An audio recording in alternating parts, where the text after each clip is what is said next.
Hello everyone, I'm back and I'm going to try another tutorial today, an ephemera holder. I was going to say tag, but I'm leaving it a square, so and it's just a little pocket, a couple of pockets, but I'm going to do a couple of variations on this. So for this one, I'm also going to add something to this, but so for this one you need a piece of card 8 1/4 by 6 1/2, and for the variation, if you want to do that with me, you need a piece of card 9 1/2 by 6 1/2. So I've covered these two pieces with book page. This one I've covered one side. It's curled up a little bit because I've only covered one side so far. I have shown this before, but I thought I would just do it again for people if this is your first one that you've seen. I generally use glue stick. I used glue stick for this one. For this one I used a very thin layer of Mod Podge brushed on, which worked fine. You do need it thin though. So let me just show you this one.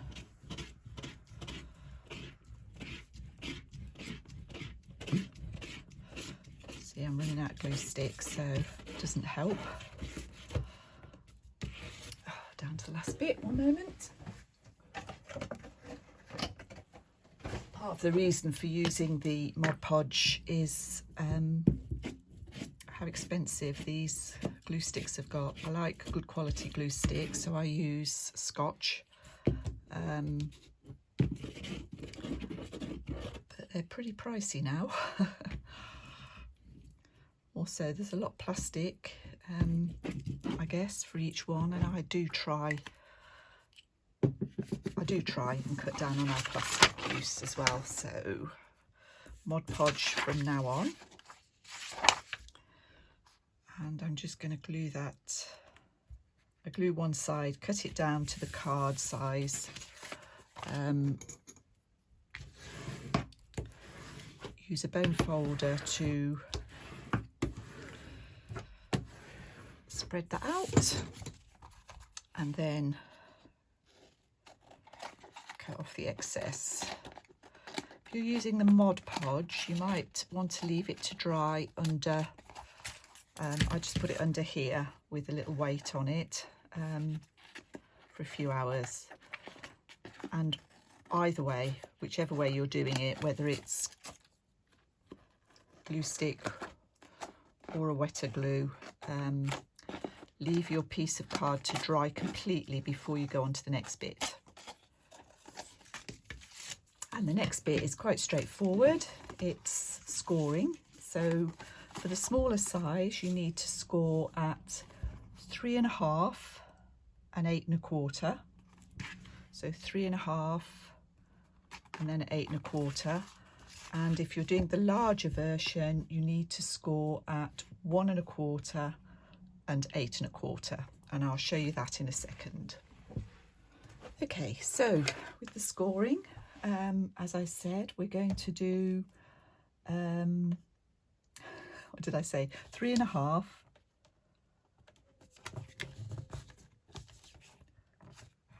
3 1/2 and 8 1/4. No, that's not right. Oh, Jackie, I think I want this to be 1 1/4. Sorry about this. I usually get these right before I start. So that's 1 1/4, yeah. 7. So ignore what I said, 3 1/2 and 7. 3 1/2 and 7. So let's do this one. 3 1/2 and 7. And then on the larger one, and this isn't properly dry, but I'll give it a go, I want to score it at 1 1/4 and 8 1/4. So basically 1 1/4 in from each end. Oh, and in the middle as well. So this one is 9.5. So we want that 4.5 plus 1/4. Is that right?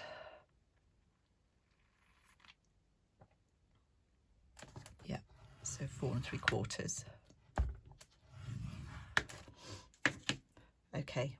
Hopefully that makes sense. So on this smaller one, you're doing 3.5 and 7. 3.5 and 7. And on this one, you're doing 1 1/4, 4 3/4, and 8 1/4. And we'll fold those and reinforce those folds.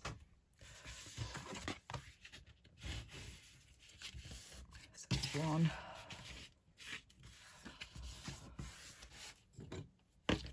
So this one isn't really quite dry, so it's not ideal, but it seems to be kind of working okay.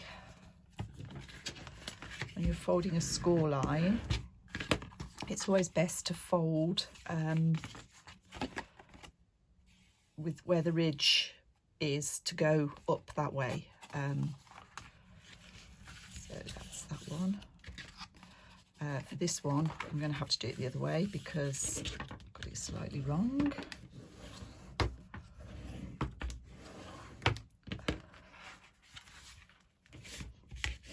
It'll be fine. You could always rescore it, but that's worked fine. So that's that one, and then this one, I'll do it this way.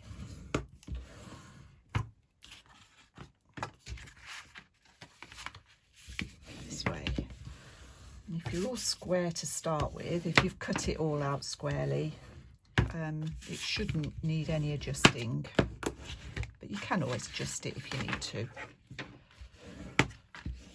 Okay, so that's our basic structure, and now we're going to make the pocket for the front, this piece here. So I want to use a contrast piece of paper. I've got some of these paper bags. Hopefully I've got some left. Has she got some left?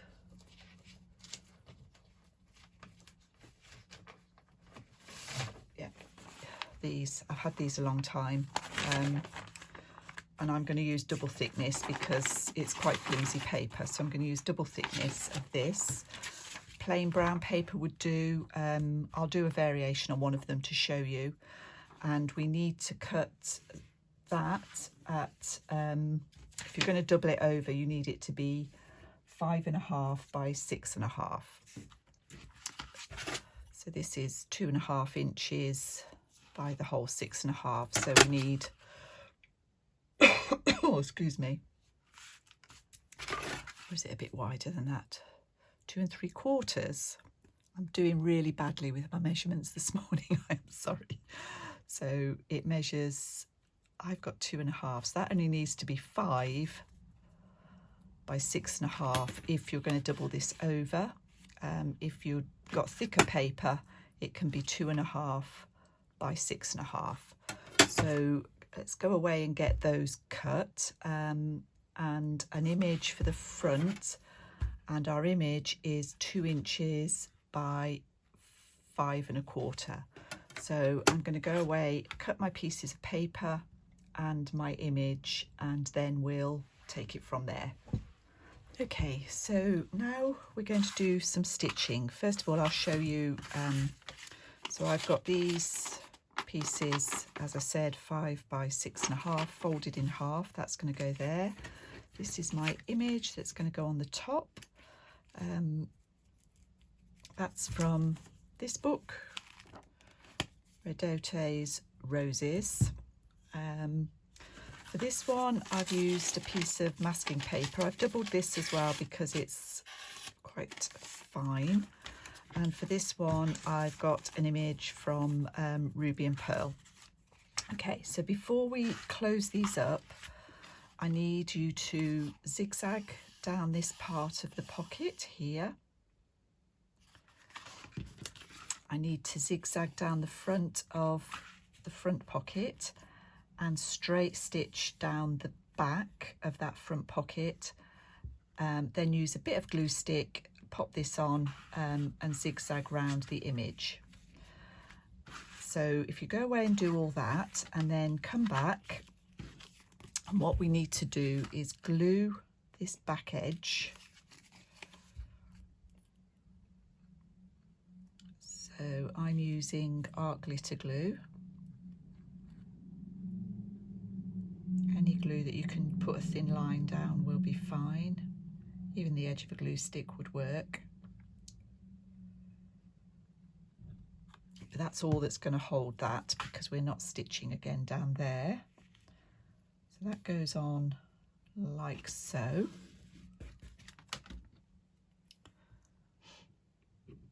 And then once you've done that, we're going to open this out, leave the pocket folded, and we're going to straight stitch around the edge.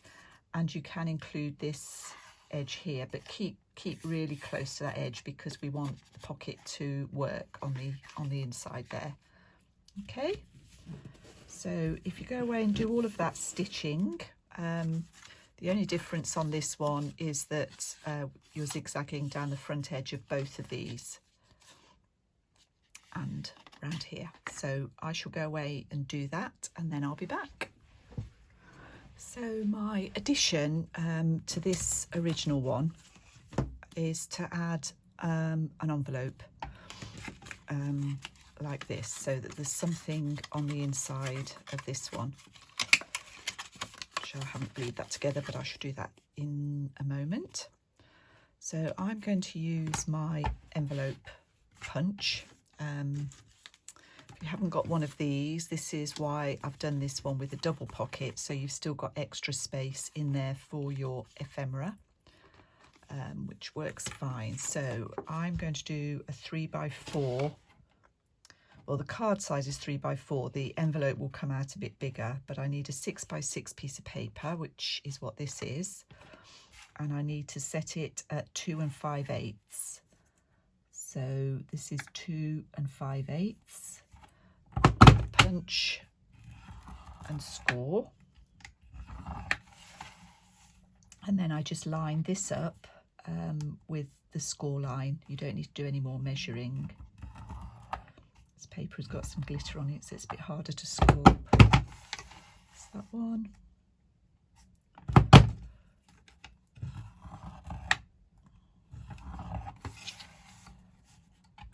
And I've chosen a paper with colours that sort of pick up the roses on the front. So there we've got our 4 score lines. And this is the way I do it. I look and see which looks the most effective. Doesn't really matter. This is a pattern that goes either way. So let's score this down. I like to get rid of this bit. So I just fold it back so these corners are level, and then that way, and I shall glue that down.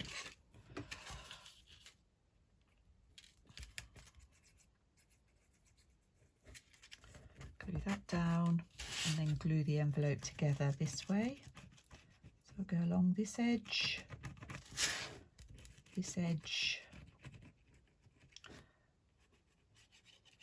and these edges.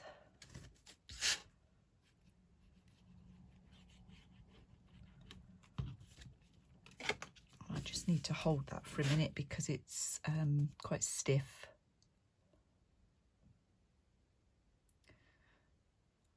If anybody could tell me an easy way to get this pin back in there.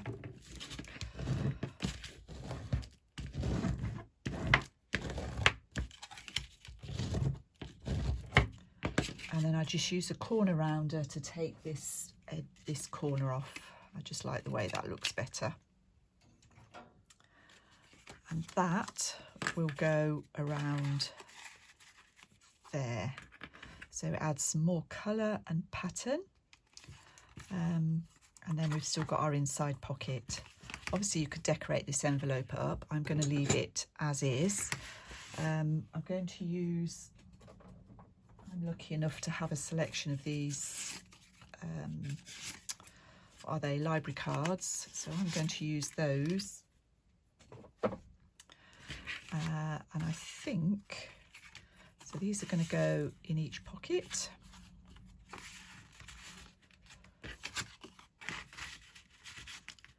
I want to put something around this hole on each of them. Let me think. I think I'll go back to my 6x6 pad, which I've had a really long time. A really long time. I'm going to use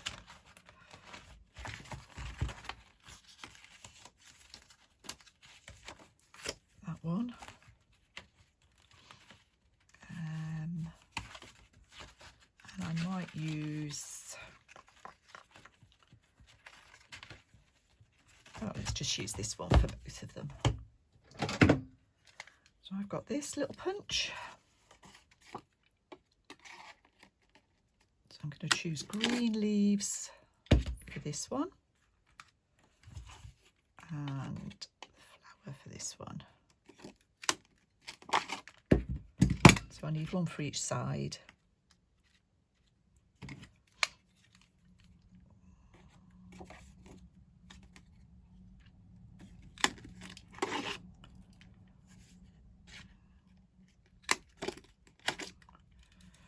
There we go.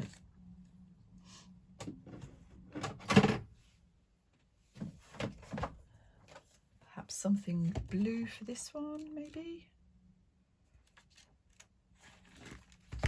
Again, this is just a random. See, those colours go, don't they? So a couple of those.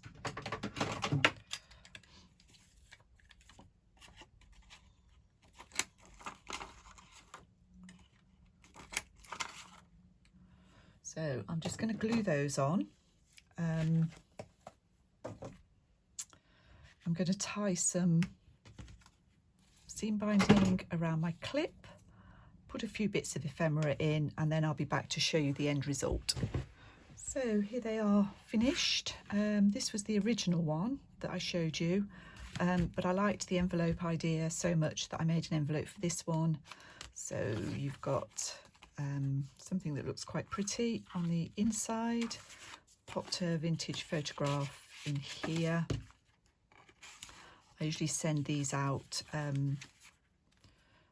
as happy mail with my journals when I sell my journals. This one is very similar. Tim Holtz and some book pages I've used. I think it's an old French book page in that one. This one is Tim Holtz again, computer card, and again sort of cabinet card in there. So it's got a bit of silk ribbon on there that looks quite pretty, she says. Still got twisted round, there we go. And then the variation is similar, it's just got a little bit more ephemera in each pocket. So there you go. It's taken me a while to do this one, but I think they're attractive. I've done similar before, but you know, there we go. Thanks for watching. Bye.